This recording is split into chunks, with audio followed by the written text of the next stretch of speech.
Bonjour à tous, c'est Veni, et aujourd'hui on se retrouve pour un replay de bataille multijoueur en 2v2, comme vous pouvez le voir avec une alliance formidable constituée du Rohan et du Gondor, une alliance classique que l'on voit à la bataille de la Porte Noire, bien sûr.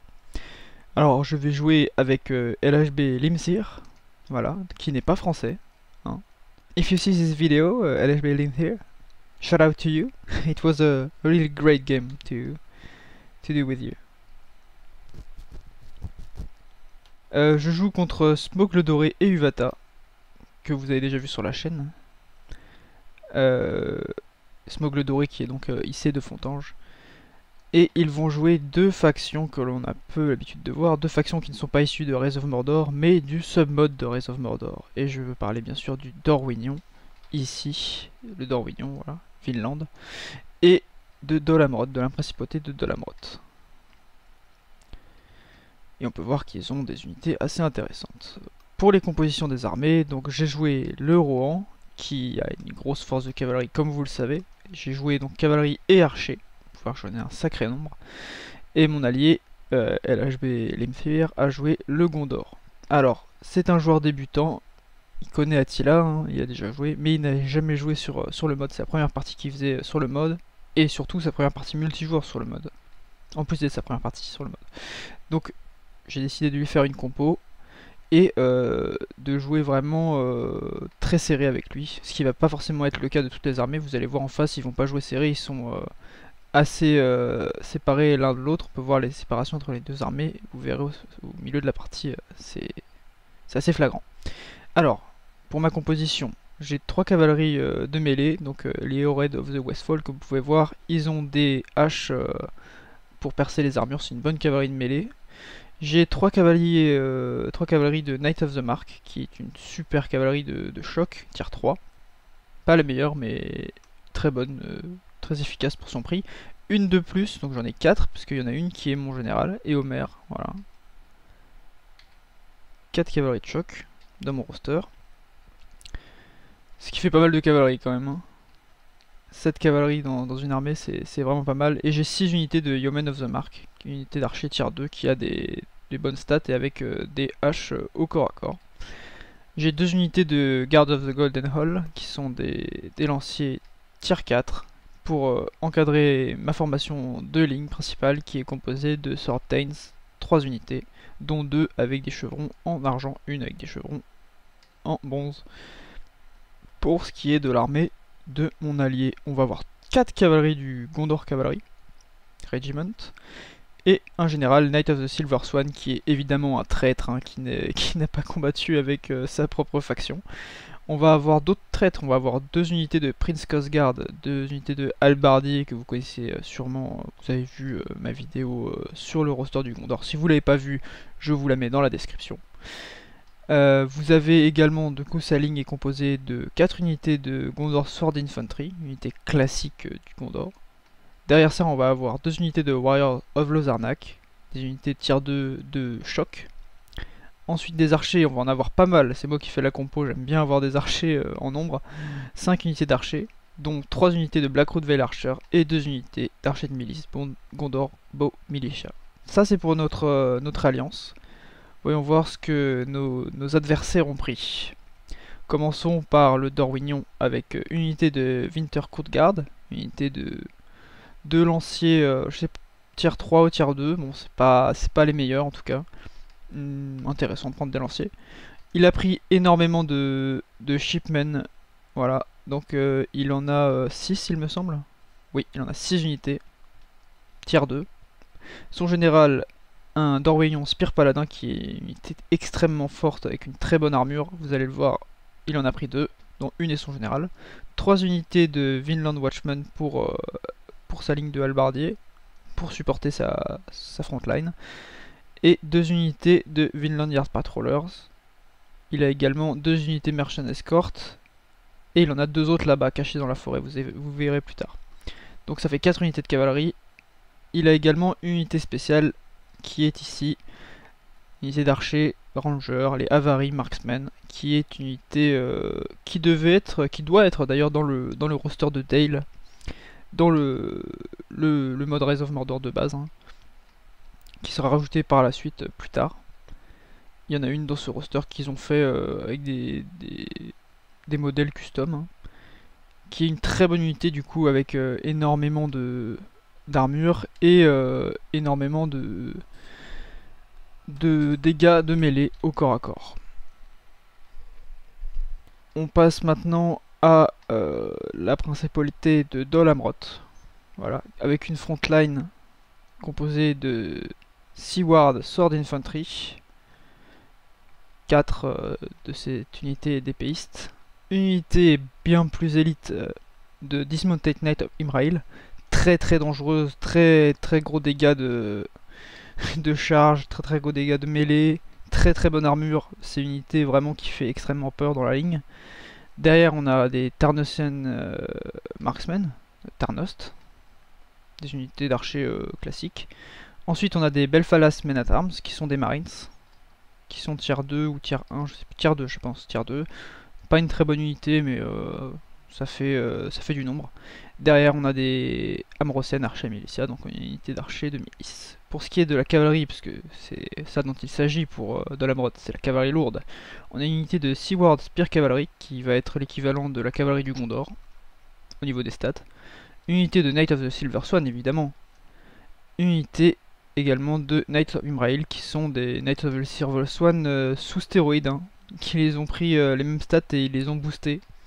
Donc le Gondor peut avoir 3 unités de Knight of the Silver Swan, et Dol Amroth peut en avoir 3 également, mais également 3 unités de Knight of Imrail. Donc ça fait 6 unités de cavalerie extrêmement lourdes. Bon là il n'y en a que 2 ici. Vous verrez qu'il y en a également une autre cachée là-bas, Knight of Imrail. 2 unités, ça fait 3 unités de cavalerie très lourdes de son côté, à Uvata qui joue du coup cette faction. On va pouvoir commencer la bataille. Donc notre alliance est basée, comme je l'ai répété plusieurs fois, sur la cavalerie. Vous voyez qu'on a un nombre écrasant de cavalerie et surtout d'archers. Le problème va être du coup à notre frontline, surtout la mienne, puisque c'est essentiellement composé de tier 2 avec des lanciers de tier 4 pour encadrer quand même la formation et apporter un peu plus d'expertise, même si les lanciers ne font pas de dégâts à part contre la cavalerie ou contre des unités dépourvues de défense comme les archers. Donc voilà, ici on a 3 petites cavaleries qui sont extrêmement bien cachées, 2 unités de Merchant Escort de Vinland, du coup, du Dorwignon, et ici un Knight of Imrail qui est cavalerie redoutable. Alors ici de Fontange, Smogle Doré va se positionner entre ces deux forêts pour occuper les hauteurs du plateau. C'est pas une map très fair play, hein, mais bon écoutez, c'était on a mis en aléatoire. C'est tombé sur celle-là. Écoutez, ça fait du challenge. Donc on peut voir que au niveau de leur formation, il y a vraiment une nette séparation entre les deux armées. On peut voir ici de Fontange ici et l'armée de Uvata ici. Uvata qui a laissé son général et ses cavaleries sur les arrières.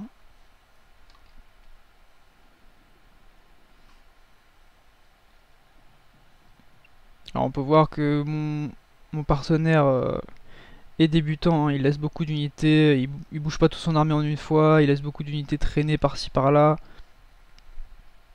Du coup je l'ai un peu coaché, mais honnêtement bah, il savait déjà jouer, hein. Ça se voyait.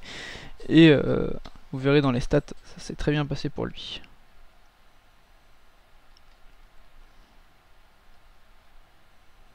Moi je pensais qu'on avait l'armée de Uvata par ici en face.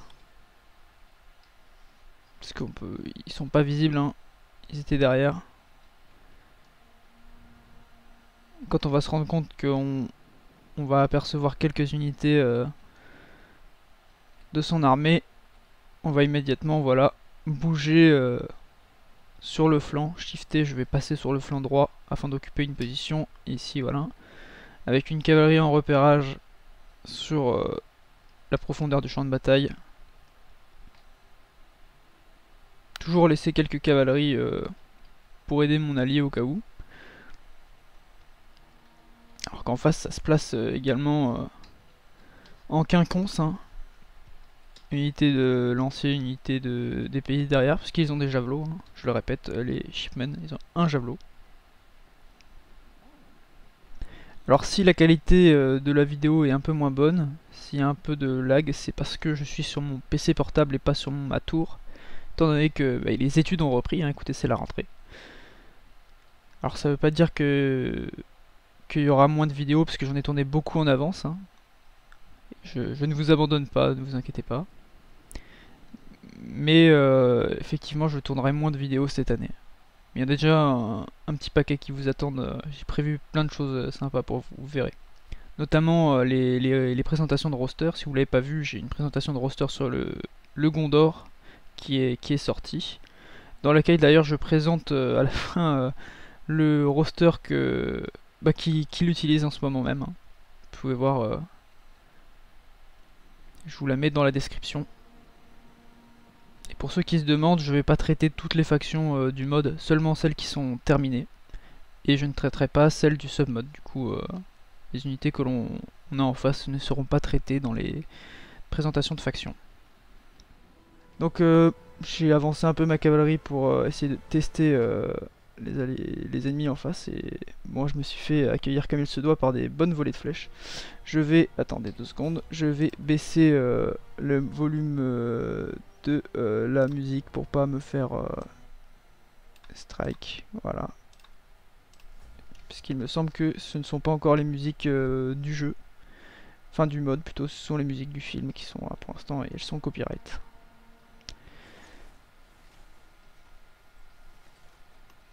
Donc voilà, petit tuto, si vous voulez utiliser des musiques, utilisez celle du mode, plutôt.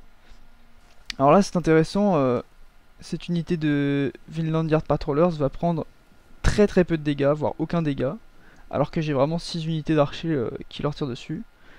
Là-bas je vais me faire contrecharger par le général et les chevaliers du cygne.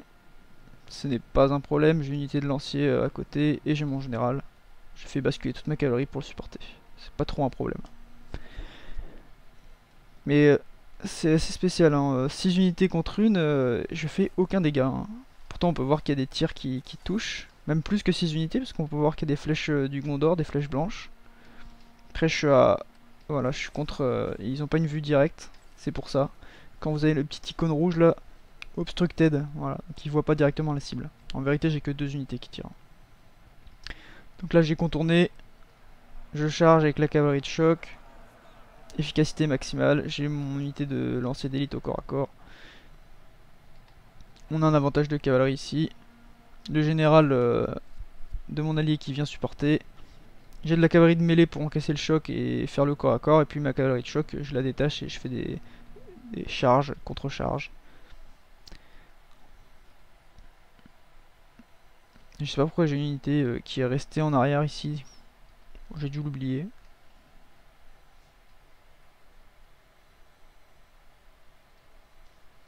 Alors qu'ici mon allié se fait tirer dessus par les archers avariens. Avarian Marksmen. Qui sont vraiment... Ils ont fait du bon boulot. Je sais pas où est-ce qu'ils ont pris les modèles, parce qu'il n'y a pas de modèles comme ça dans le mode. Ça devait être dans un submode qui était sorti avant. Ou alors ils les ont fait, mais en tout cas c'est du bon boulot. Donc ils sont très forts au corps à corps également, ils ont une bonne armure, hein.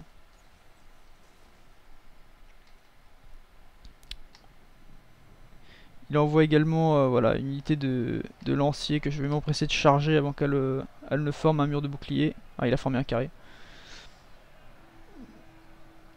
J'ai perdu des hommes. Ouais. Je crois que j'ai infligé plus de dégâts que j'en ai subi, mais quand même. Pas bête de former un carré. Il va essayer de retirer son général et de le refaire charger. Mais on a vraiment beaucoup plus de cavalerie, hein. Engagé. J'en ai ramené une autre toute fraîche. Et j'en ai plus qu'une en réserve de l'autre côté. On décroche également une unité de halbardier pour aider le gros combat de cavalerie. Alors que leur cavalerie à eux, qui était planquée, vient de sortir de la forêt. Donc 2 unités de Mercent Escort et une unité de Knight of Imrail qui est vraiment pour le coup une très bonne unité. Et j'avais pas vu du tout, heureusement que cette unité là était en retrait et qu'elle s'est fait massacrer. Elle m'a averti en même temps que mon allié. Il me disait regarde derrière, regarde derrière. Donc là on a fait, vu qu'il n'y avait pas de combat de ligne encore qui s'est engagé, on a fait replier tous les archers et on a détaché la ligne pour essayer de stopper la cavalerie. Puisque cette unité est redoutable à la charge. Après mes archers c'est du tier 2, c'est pas incroyable. Mes épéistes aussi c'est du tier 2. Il n'y a vraiment que ma cavalerie qui est importante. Et mes lanciers. Alors mon allié en duel de tir, c'est de la milice et du Blackroot Veil Archers, donc c'est pas ce qu'il y a de mieux, ça tire bien. Mais ils ont l'avantage d'être sur une colline, et on peut voir qu'ils n'ont subi absolument aucune perte. Vraiment zéro, rien, nada, que Peanut, Walou, il n'y a rien en face, pas de mort. Alors que, bon voilà, la Vari Marksman, ils ont décimé une partie de la cavalerie, une partie des archers. Donc là on se dit, c'est mal barré, c'est très mal barré. Heureusement que mon allié a beaucoup de cavalerie. On va pouvoir stopper, les bloquer et les massacrer avec notre infanterie. Dommage qu'il n'ait pas pris cette opportunité pour coller les lignes et engager le combat de ligne, parce qu'on peut voir qu'on a genre ouais, 4 unités de ligne, 5 unités de ligne à tout casser, tout le reste est occupé à détruire la cavalerie. On peut voir qu'il envoie plusieurs unités pour essayer de sauver quelques cavaleries, même si le combat de cavalerie ici est terminé. J'ai détaché les miennes pour aider mon allié à réduire cette nuisance derrière là. En face on détache des shipmen, des tiers 2. Bon c'est mieux que rien. On a le général de Uvata, les chevaliers d'Imraïl qui ont survécu au combat. De peu. Je sais pas comment il a survécu, mais voilà, il a survécu. Là mon tier 4 fait la différence au corps à corps. Et on va venir coller les lignes. Donc là j'étais un peu méfiant de mon allié, je dis non, non, non, non, cherche pas frontalement dans les dans les halbardes, non, non, non, mauvaise idée, surtout qu'en plus il les protège bien avec des murs de bouclier derrière. Là c'était une grosse perte, on aurait perdu 2 unités assez bonnes. On va avoir de l'Amrod qui se positionne sur la gauche de façon très menaçante, et notre armée qui est un peu en bazar. Hein. Donc va falloir réorganiser tout ça. Concentrer tous les tirs sur les piquets, même s'ils sont protégés, c'est que du tir 2. Il envoie les archers qui n'ont plus de munitions pour accrocher les lignes. Alors moi je vais m'occuper du flanc droit, notamment du général, qui est en formation très serrée, compacte, mur de bouclier. Et des shipmen sur le côté, tout en finissant les résidus de cavalerie.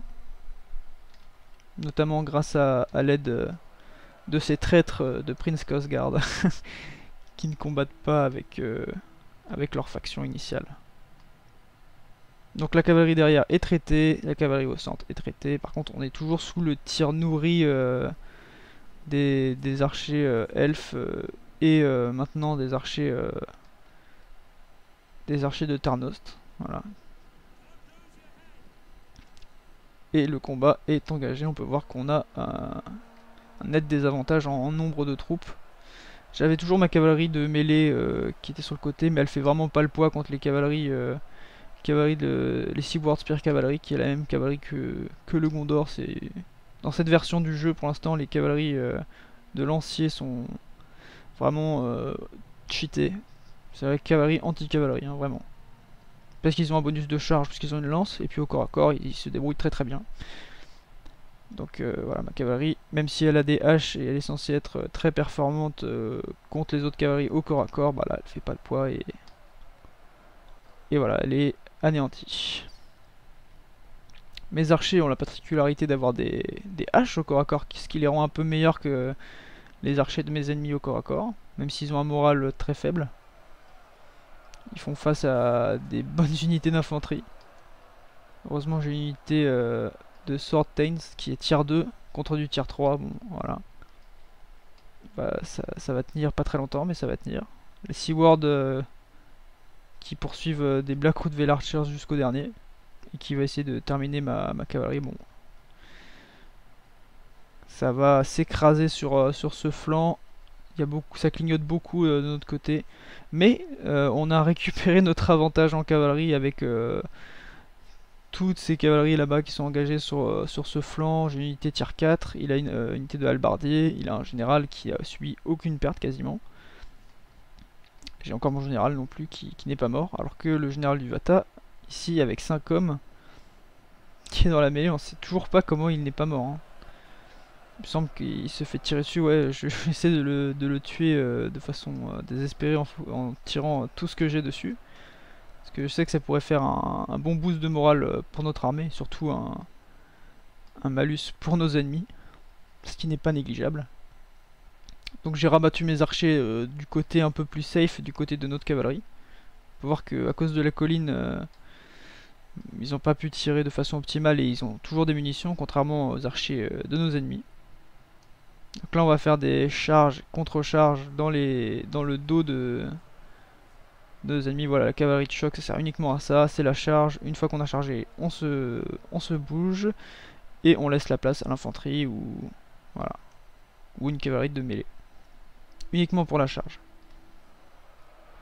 Le fait d'avoir un gros blob comme ça rend l'organisation plus difficile. Donc là il va réussir à mettre une phalange au dernier moment. Je sais pas si je l'ai vu, j'ai peut-être chargé dedans, je ne sais pas.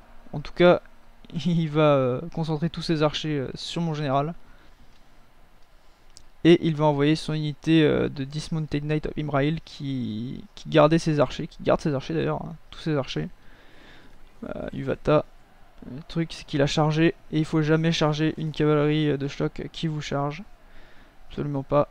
Donc là il avait aucune perte et on peut voir qu'il va perdre énormément de soldats dans cette charge. Voilà. Presque la moitié de l'unité en une charge. Bon, il va m'infliger des dégâts quand même. Mais c'était pas rentable cette contre-charge parce qu'il a tué quoi, ouais, 4-5 cavaliers. Mon général était voué à mourir. Hein, il se fait focus par tous les archers ennemis. Heureusement le général de mon allié est toujours là et on envoie des cavaleries pour contourner. C'est vraiment l'avantage de cavalerie qui va nous sauver je pense si on a une chance. Parce que là au niveau de l'infanterie c'est peine perdue. Bon au moins là si on perd en tuant les deux généraux ennemis je pense que c'est une victoire, une défaite plutôt honorable. Pour l'instant ça ne l'est pas du tout parce qu'on se fait écraser de toutes parts. Que le jeu de nos adversaires porte ses fruits. Ici on a le général de Smogle Doré de lycée de Fontange qui est toujours au combat depuis un long moment mais qui tient. Hein, il Spire Paladin, c'est vraiment très très fort. Donc il y a deux unités de Guardians of the Golden Hall tier 4 qui l'attaquent, une unité de choc, une unité de Sword Tains, bon c'est du tier 2 mais quand même. Et il tient, écoutez. Bon là les archers avaient presque plus de munitions. Les Dismounted Knight of Imrail ont été chargés et contre-chargés au moins 2-3 fois et du coup ils ont plus beaucoup d'hommes. Ils ont fait combien de kills? 20, voilà. Comment saccager une unité qui aurait pu être très rentable pour l'ennemi. Surtout que c'était leur meilleure unité d'infanterie de mêlée de toutes leurs deux armées combinées je pense. Alors que cette mêlée au centre, je vais mettre au ralenti pour que vous puissiez admirer un peu la mêlée au centre. C'est le gros bordel. Le Gondor qui tient comme ils peuvent. Ici, tous les archers sur la colline qui essaient de les supporter en tirant, non pas dans le tas, mais dans les unités qui sont venues les flanquer sur le côté. Il y a la front line avec les hallebardiers et derrière il y a une dos à dos. Hein.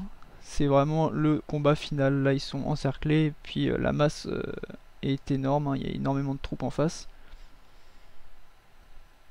Alors oui, les unités du Gondor, les unités de Dol Amroth ont des armures très similaires. C'est normal. Normalement c'est la même faction. C'est juste un comté hein, Dol Amroth du Gondor. Et on peut voir que dedans il y a des archers avaries qui maintenant ont pris leurs sabres, leurs épées à une main et qui sont vraiment très très bons au corps à corps. Hein. Ça équivaut à une infanterie de mêlée tier 3. Tout en étant excellent au tir. Bon, le seul hic c'est que bon, ils n'ont pas de bouclier, ils peuvent pas former de mur de bouclier, donc contre les cavaleries c'est assez médiocre. Heureusement pour moi j'ai de la cavalerie, il m'en reste encore. Une ici, Knight of the Mark, bon ils sont fatigués. On a encore un énorme pâté de troupes ici avec une unité de Dorwinion Spear Paladin.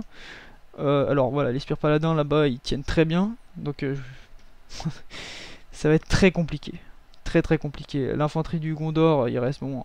Il reste quoi? Une unité, Gondor Sword Infantry. Un Prince Cosgard qui est engagé là-bas contre Dalbardier. Ici, un Warriors of Lozarna qui finit un lancier. Et après, il reste deux archers. C'est vraiment très éparse. On a plus beaucoup de troupes.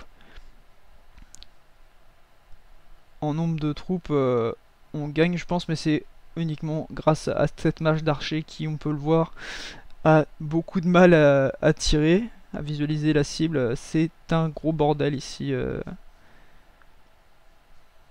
Quelques unités qui reviennent. Bon, si vous voyez des unités qui sont pas utilisées comme ici, c'est normal, hein. Des fois, elles reviennent, elles repartent instantanément comme celle-là. Là. En tout cas, bien joué à nos ennemis qui ont utilisé toutes leurs munitions, sauf sur cette unité de Tarnosian Marksman. Mais ils ont réussi à utiliser toutes leurs munitions. Ici, je vais remettre en vitesse normale pour avoir une belle charge. Voilà, une belle charge dans le dos des piquiers qui étaient engagés contre ces halbardiers.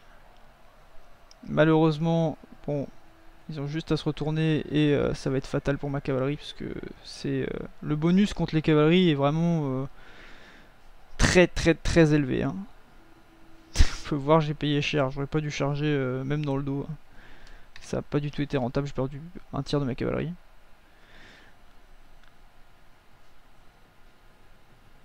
Bon, alors je décide que bon, ça suffit, ça sert à rien de combattre ces hommes avec des lanciers. On va fixer avec une unité de lanciers, on va mettre tous les archers ici pour leur tirer dessus directement.